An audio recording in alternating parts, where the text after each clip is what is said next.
We'll begin tonight with my favourite young British director, Shane Meadows. He's Ken Loach with jokes, he's a new Mike Leigh. Shane's methods are like nothing short of genius. In the world of cinema, few directors possess the ability to capture the raw essence of human existence quite like Shane Meadows. From gritty urban settings to quaint rural landscapes, Meadows' films delve deep into the human experience, unearthing emotions, struggles, and connections that resonate universally. Let's take a closer look. In some films, characters are only mere conduits for the plot. However, Meadows' characters are vessels of raw emotion, each with their own quirks, flaws, and dreams. The complexity of the personalities of the characters are revealed as they are tested throughout Meadows' films, with the motif of the battle between belonging and isolation.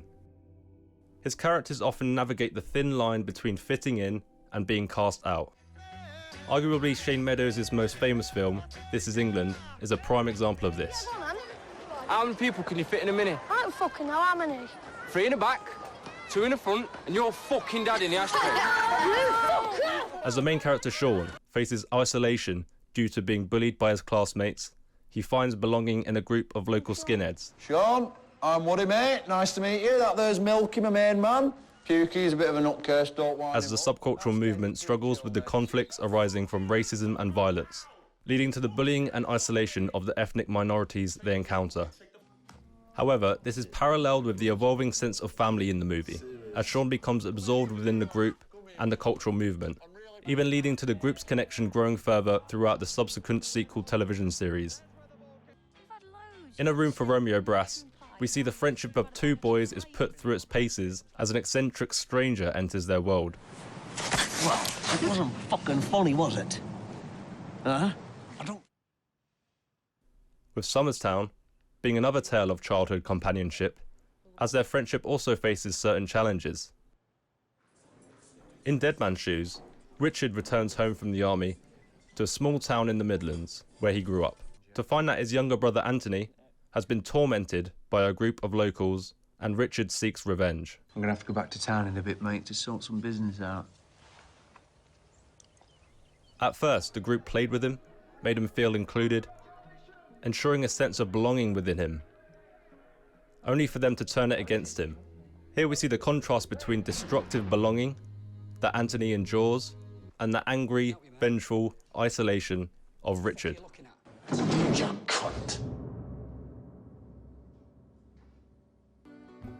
All these films show us the range between belonging and isolation, and how his characters struggle to find a comfortable balance. Meadows' films are a testament to the strength of the human spirit. His characters inspire us to persevere, no matter the odds. By portraying characters who confront their demons and find the courage to move forward, Meadows empowers his audience to confront their own challenges and renew a sense of hope. Go on, have a go at that. Whoa, what do you reckon? Come on, give me it. Come on. Immediate thoughts. It's an interesting one, mate. Immediate thoughts, come on. Don't think about it too much. Byzantine period. The Byzantine period. I'll give you a clue, man. Italy. Italy.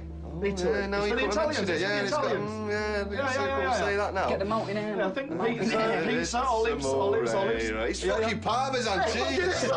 No, you dirty bastard. Meadows also injects his own style of humour into his films, using it as a juxtaposition to the harsh realities that the characters are enduring or the conflicts/obstacles they have to manoeuvre. This not only acts as comedic relief for the audience, but also shows the characters' ability to stay positive and that they have their friends and or family keeping them smiling throughout.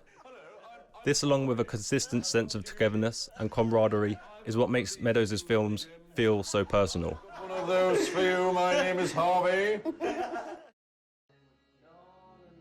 Meadows' films are often characterised by their gritty, almost documentary-style aesthetics.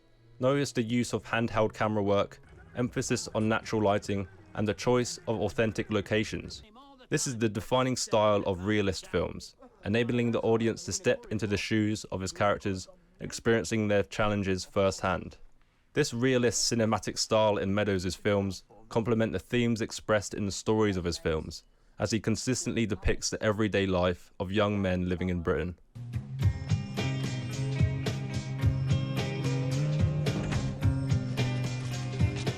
Another defining aspect of Meadows' work is his masterful use of music. From indie rock in Dead Man's Shoes to reggae in This Is England, music becomes a narrative tool, heightening emotions and evoking a sense of time and place. Meadows' deliberate selection of songs not only enhances the viewing experience, but also embeds the film's atmosphere deep within the audience's memory.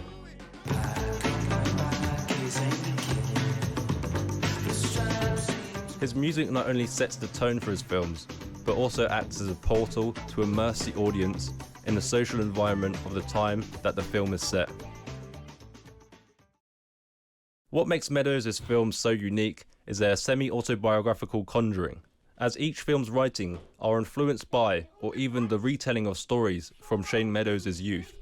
I think Mean Streets was the film that made me really truly want to make a film, because I'd always had this ability to sit in a pub or sit with a group of friends and relay stories from where I'd grown up and make people laugh, or, and tell people some of these mental things that kind of gone on in my life. It's I can remember all the depravity. Much like Scorsese's Mean Streets, Meadows recounts the tales of the small-time crooks that he grew up with and the deviant adventures that they embarked on. Mike, you're really something, you know that? What's the matter? You too good for this $10, huh? You too good for it.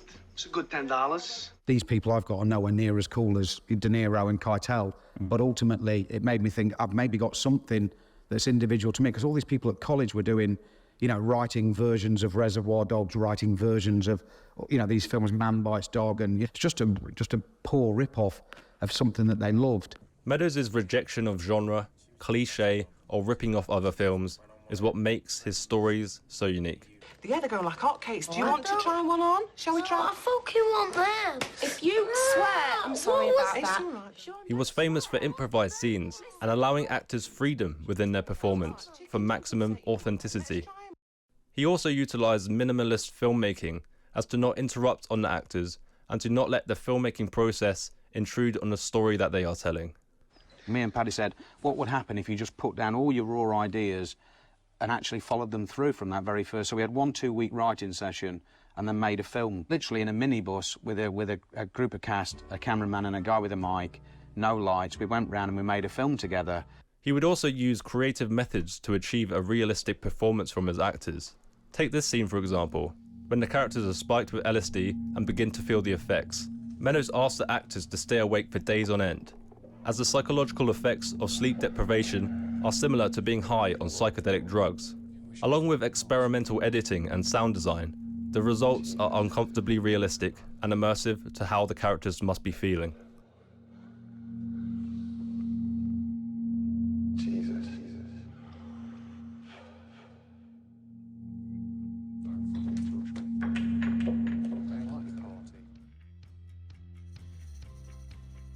Shane Meadows' films are a mirror reflecting the diverse facets of human existence.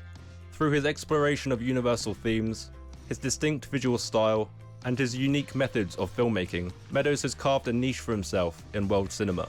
We not only witness the lives of his characters, but also catch a glimpse of our own experiences, struggles, and aspirations. And in that connection lies the enduring magic of Shane Meadows' films.